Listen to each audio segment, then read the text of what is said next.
asma, af'al, sifat, zat. Asma, bunyi kita nama. Asma, bunyi Arab. Bunyi kita Melayu, nama.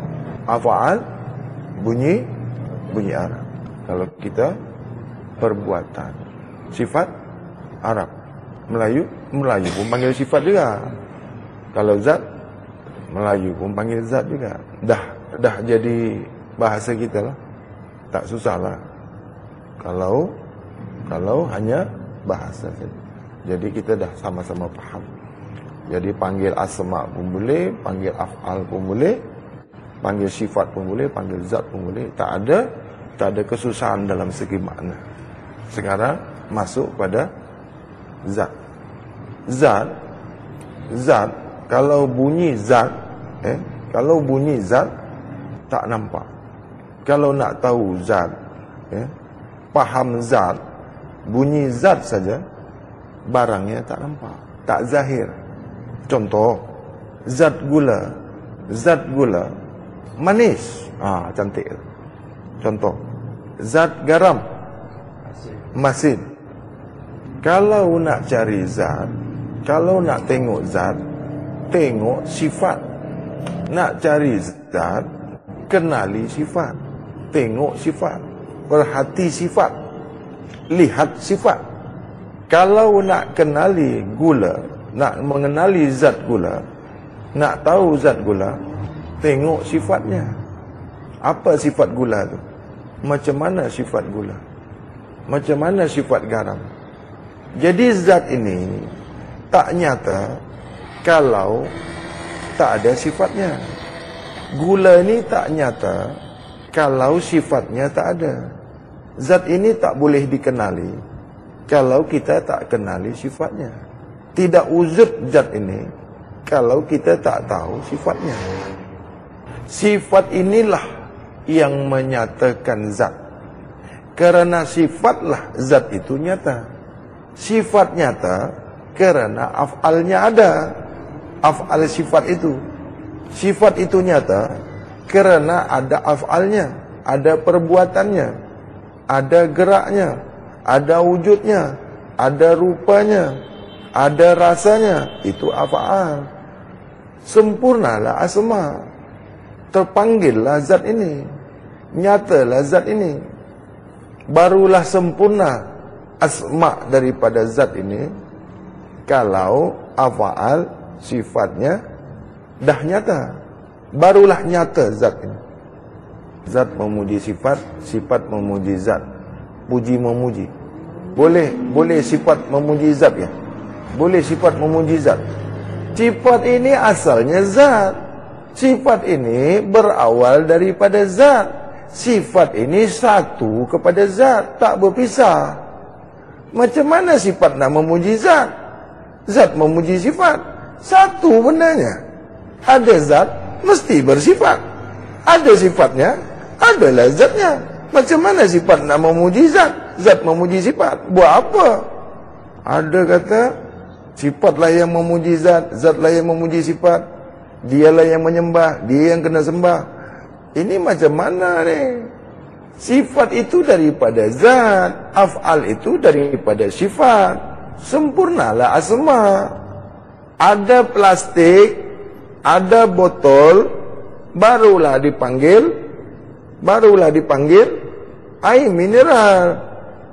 Kalau tak ada air, tak ada plastik, tak ada botol, nak panggil air mineral kah? Ini dipanggil air mineral, bukan panggil botol. Sebab ada airnya, ada isinya. Jangan panggil plastik ni, jangan panggil botol. Kita panggil botol kan ni? Masuk kita ke kajian. Manusia ni dipanggil manusia, macam mana? Ada asmanya, ada af'alnya, ada sifatnya, ada zatnya. Barulah manusia. Ada hidup, ada ilmu, ada kudrat, ada iradat. Sempurna manusianya. Ada tangan, ada kaki, ada mata, ada telinga. Sempurnalah wujudnya. Kalau manusia ni ada mata aja, tak ada jasad, nak panggil manusia? Ada telinga aja, tak ada tangan?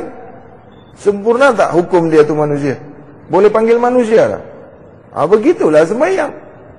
Kalau kita sembahyang, mulut saja cakap sembahyang, mulut saja baca sembahyang, telinga tak ikut sembahyang, hati tak ikut sembahyang, akal fikiran tak ikut sembahyang, mata tak ikut sembahyang, panggil sembahyang?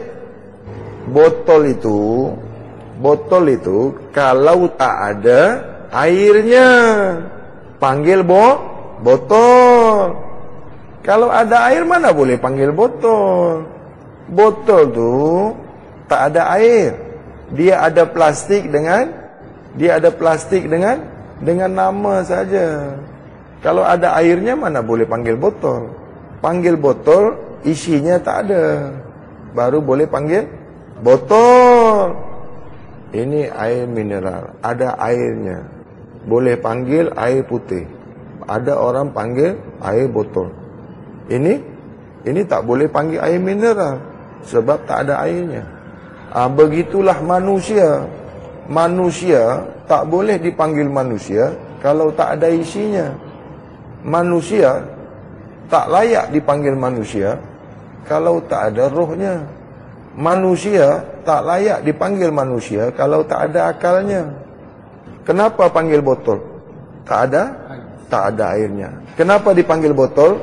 Sebab tak ada air, tak ada isinya, tak ada manfaatnya. Ini tidak ada manfaatnya, tak boleh diguna. Kalau ini boleh dipanggil air mineral, ada manfaatnya.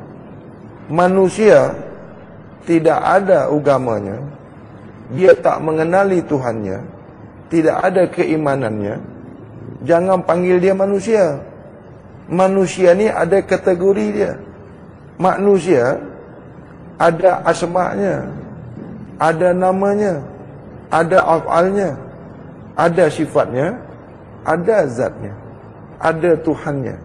Dia mengenali Tuhannya, ada ilmunya, ada akalnya, ada nafsunya.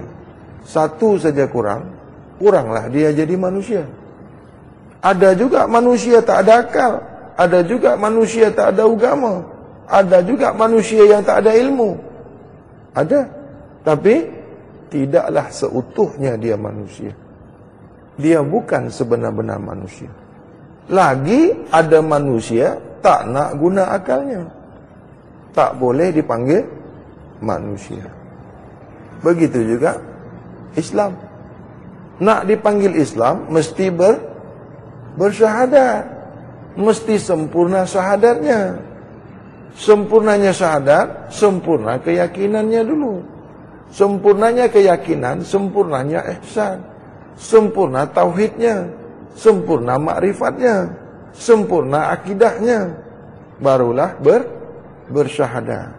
Sesudah bersyahadat, barulah Islam. Nak sempurna Islamnya, istinja, wudu, sembahyang, solat, zakat, puasa, solat, puasa, zakat. Kalau ini semua tak sempurna, sempurna tak Islamnya? Kan ada manusia yang kata dia Islam, dia cakap dia Islam, tapi ini semua dia tak faham, tak tahu. Bolehkah dia dipanggil Islam? Itu Islam botol kosong. Ini tak layak dipanggil air mineral, sebab kosong. Jadi manusia yang ada otaknya, tapi akalnya tak ada. Ada kepalanya, isi dalam tak ada. Kepala ada, isi dalam tak ada. Isi dalam ada, akal pula tak ada. Akal ada, tak guna pula. Boleh panggil manusia kah? Boleh panggil manusia? Tak layak dipanggil manusia. Kalau dalam kajian hakikat, asma menerangkan af'al. Af'al menerangkan sifat. Sifat membuka zat. Nampak sifat, terbuka zat. Sebab zat ini rahasia. Nak membuka rahasia, cari sifatnya. Manusia ni rahasianya ada pada ruh. Kedudukan ruh ini rahasia. Kedudukan ruh itu rahasia. Kedudukan jasad, jasmani, zahir. Jasad ni ada dua. Bermakna dua ni bukan dua berpisah. Jasad zahir, jasad batin satu adanya. Jauh tak berpisah, jauh tak berjarak, dekat tak bersentuhan, dekat tak menyatu. Ini dipanggil esa. Jauh tak ada jaraknya, dekat tak bersentuhan, panggil esa. Esa. Begitulah keadaan ruh jasad. Jasad, ruh, esa. Kedudukan jasad zahir, kedudukan ruh batin, kedudukan batin syir, rahasia, rasa. Rahasia tu rasa, rasa itu rahasia. Manis, rasa, manis tu rahasia. Gula, gula zahir, rasa itu rahasia, tak wujud, tak ada bentuknya, manis. Jadi ruh, kalau ruh nak nyata, kalau ruh ni nak nyata macam mana? Tengok af'al jasad, tengok perbuatan jasad. Ruh nak nyata, ruh ni, kalau ruh ni nak nyata, tengok pada af'al jasad, tengok pada perbuatan jasad. Muhammad batin nak nyata, tengok pada Adam. Adam ni Muhammad zahir. Muhammad batin, Muhammad zahir satu. Muhammad zahir, batin satu. Kalau panggil Muhammad zahir, Muhammad batin dua Muhammad. Muhammad zahir, batin satu. Dekat tak bersentuhan, jauh tak ada jaraknya, tak berpisah. Dekat tak bersentuhan, jauh tak bercerai. Kan ada yang panggil Muhammad batin, Muhammad zahir, Muhammad rahasia. Itu kalau di syariat. Muhammad zahir, Muhammad batin, Muhammad syir, Muhammad rahasia. Allah zahir, Allah batin, Allah syir, Allah rahasia. Berulang Allahnya. Berulang Muhammadnya. Allah zahir batin, satu Allah.